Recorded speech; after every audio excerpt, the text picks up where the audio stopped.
comfortable. I know Dr. Dolores is here from Sturgeon Lake, and she has served our community. She knows our families. They see her. They feel comfortable with her because she has seen little kitties go up to be adult dogs, and same with, and she's seen that. Families remember her. Your staff remember our families. Going, oh, hey, this is this dog, and they know the dog's name, they know the cat's name. How's he doing since last time? Boy, he's gotten bigger since last time. That builds that sense of relationship. Because when they come, they see the same vet techs, the same veterinarians, who remember, hopefully they remember their dogs, they remember the families, and can strike up that conversation, and it becomes more comfortable. So when the veterinarian asks, the vet tech asks the tribal member, is there anything new about your dog we should be aware of, or cat? They will be more open to really explaining that. Because they don't want to tell things that their cat's not as healthy as it was last time. But they trust that trust is being built by having the same vet techs, the same vets, the same staffing, where, hey, how's your four-legged doing? There's been some changes, well, tell me about the changes. And they feel comfortable telling about the changes because they're not going to feel it's because of them. Maybe something happened, maybe change of diet, who knows what age, things like that. But they feel more comfortable being able to talk about their animals because, hey, they understand you're not going to judge me by telling you maybe something has changed with them. We also have to look at the final thing sometimes in our clinics, is that our community members will bring in animals that unfortunately are just by age, by health, really are not living a quality of life. And maybe you'll be asked to send that animal off into the spirit world. I've learned so much from the groups that come to the Mille Band. And I know when you talk about dog and animal hospice, I always hear the stories and hear from the people who do this, that our relatives, when it's their time to go into the spirit world, they want to see their owners. That's the last person they want to see. And especially because all Indian country, we're all spiritually connected to everything around us. So when our animal needs, unfortunately, that type of final service, remember that this is like putting down one of our children, because we are just spiritually connected to everything around us. And there might be a way they want this done, so please ask that. I will kind of get close to with two stories of mine. Number one, who's from Maple Grove Services? Maple Grove? Somebody said they're here from Maple Grove Humane Society? Anybody? Thought somebody was back here, so they mentioned you were here. Well, one of the hats I also wear is I'm also the father of a missing and murdered and unfortunately murdered Indigenous daughter. My daughter was murdered 3 years ago at age 24 in Brooklyn Park, and she's human trafficked between 14 and 16. When she was murdered in Brooklyn Park, to show what the great work that you guys do, is she had 2 cats, which my daughter Nita called her fur babies. And when she was murdered, her sister, besides the grief and loss of losing her older sister, was so concerned about her cats. And Brooklyn Park Police Department did an amazing job with getting the cats and getting to the care. You talk about all this cat trauma, of getting to the Maple Grove Humane Society. And to my daughter Nisi, that was, besides prepping her sister for her spiritual journey, was she wanted those cats. And when they called down to the Maple Grove Humane Society, they were very honest with her. And they said, you know, your sister's cats, their fur is full of sheetrock and dried blood. Because after she was murdered, they laid on her. We talk about cats and trauma. You know, her 2 cats laid on her body as she died. And all her blood got soaked into them. And my daughter Nisi was like, I understand that. But those cats need me now. Because they lost their human. So needless to say, Maple Grove was absolutely amazing. And the cats were definitely traumatized, but I could tell that they were so glad to be with my daughter because of the connection they had. In my own life, is all dogs I ever had were rescue dogs, and I'm a proud Corgi owner of them.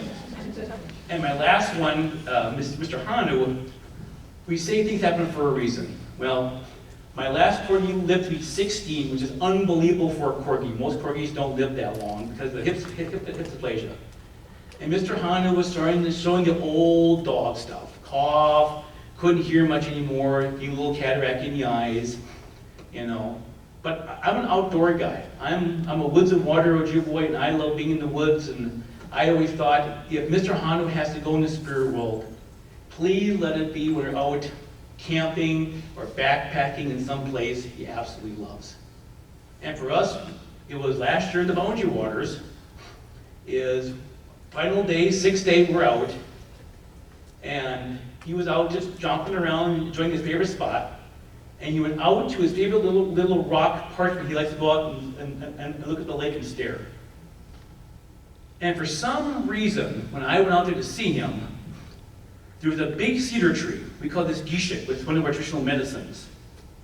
And on this tree, for no apparent reason, was one single McGeezy or eagle feather, which had absolutely no right being there. One single feather with a very unique base design I have never seen. And that's when we at Ojibwe go, woo, because why is it there for? Well, Mr. Hanu went out to take his evening nap and didn't wake up for dinner, so I went down to try to wake him up. And sure enough, he was laying in his favorite little blanket, our last day, and his spirit traveled to the spirit world. And I was just happy that we were together. He was in his favorite place, and I hope that's where he would travel. So we always say we want the ones who have passed to watch the sunrise. So I wrapped him up in his little Indian blanket and put him right by the lake so he can watch the sunrise. That evening, for some reason, his spirit called out to the other spirits. And for all night long, we had 4 wolves howling around my campsite, calling him home. Even at 5:30 in the morning, there was one wolf still howling to have him come home.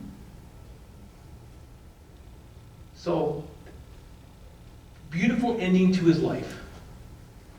And then I debated, should I bring him home or leave him here? But unfortunately, the Boundary Waters didn't have much good soil, so I brought him home, and he's next to his other 2 rescued relatives in my backyard with a little placard on there. So we have to realize our 4-leggeds live a full life like our 2-leggeds. So think of the work that you do and want to reach out to for Indigenous communities. It goes from when the little 4-leggeds put their first little paws on Mother Earth until they may need your help to go into the spirit world peacefully and in a good way. We call this the full circle of life. It isn't just for the 2-leggeds, but it's also for all of our 4-leggeds. And your role might go from birth until the end. So it's a very unique thing when you want to outreach to Native communities, either on reservation or in urban populations. Because we all have these things genetically inside of us. We call it our blood memory.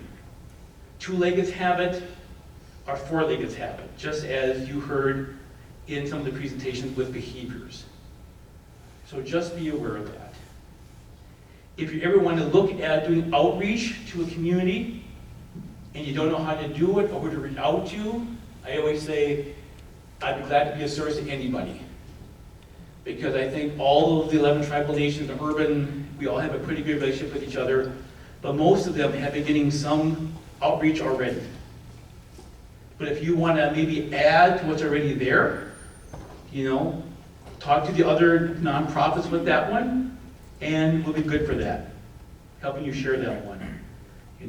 If you do Humane Society work, sometimes we are looking for resources to rehome, unplanned litters, or maybe we have elders who just have dogs and cats that they just can no longer take care of.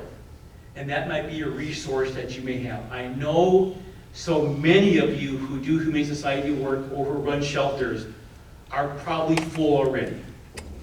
And we can't really add more animals to what we have. Because we know, unfortunately, with COVID, there was a big population of pet owners, and then when COVID ended, they gave up all their animals, and many of you probably have stories of getting all these animals into your shelters who are now unwanted by the human owners, which was, I think, was a very sad story to read about, because to me, it's not fair to the four-leggeds. So as a Ojibwe person, we're storytellers.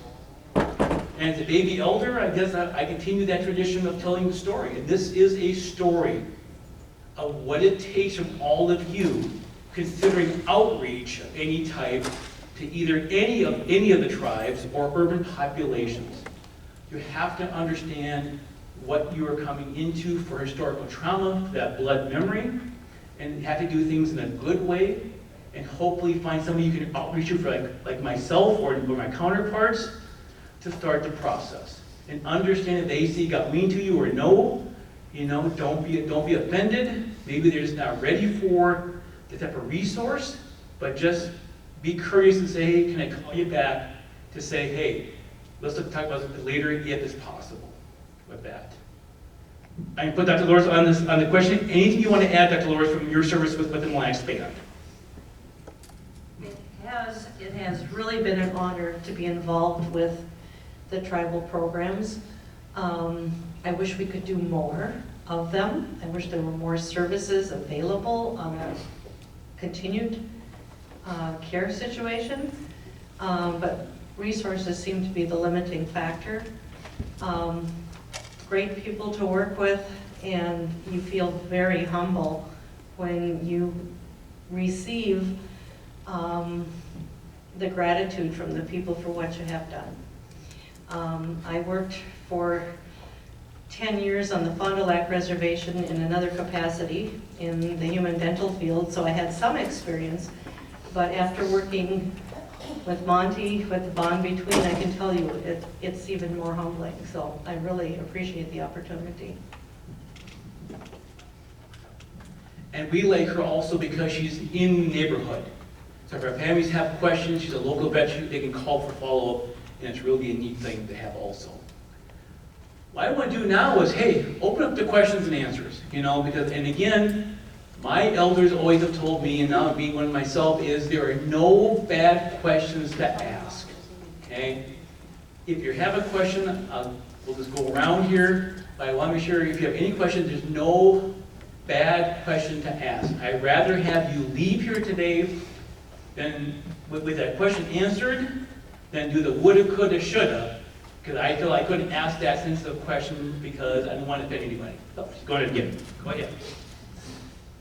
So traditionally, when we euthanize animals, we have protocols with specific drugs that we use. Can you share if that would be acceptable, or can you elaborate on the protocol that we would need to follow if we were called to euthanize an animal? I think when it's time to send that bug off to the spirit world, what our families want to know is, in human speak, what are you going to do? And I think what they want to know is, you're going to give them a shot, okay? Once you put it into the vein, what is my four-legged going to respond or do after? And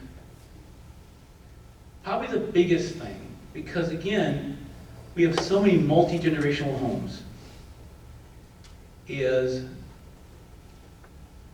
the whole family is going to want to hold their four-legged relative and just watch them go in the spirit world. And I think your role is, once that happens, is to step back and let the family just do what they have to do spiritually and culturally for their four-legged relative. Every person might have something you want to do spiritually, culturally with them. Give them time to do that. Don't rush it. You might be in their home, you might be at their clinic, and just when you do your part, they may want you to stay, but if they just want to hold their animal, please let them do that. I think it's probably the same thing in normal practices. But when you have the entire household wanting to hold, their four-legged relative, allow them to do it. But please explain, because the thing they want to know, like any family, are they going to feel any pain? Will it hurt them? They probably know that their four-legged relative, is not doing well. Maybe they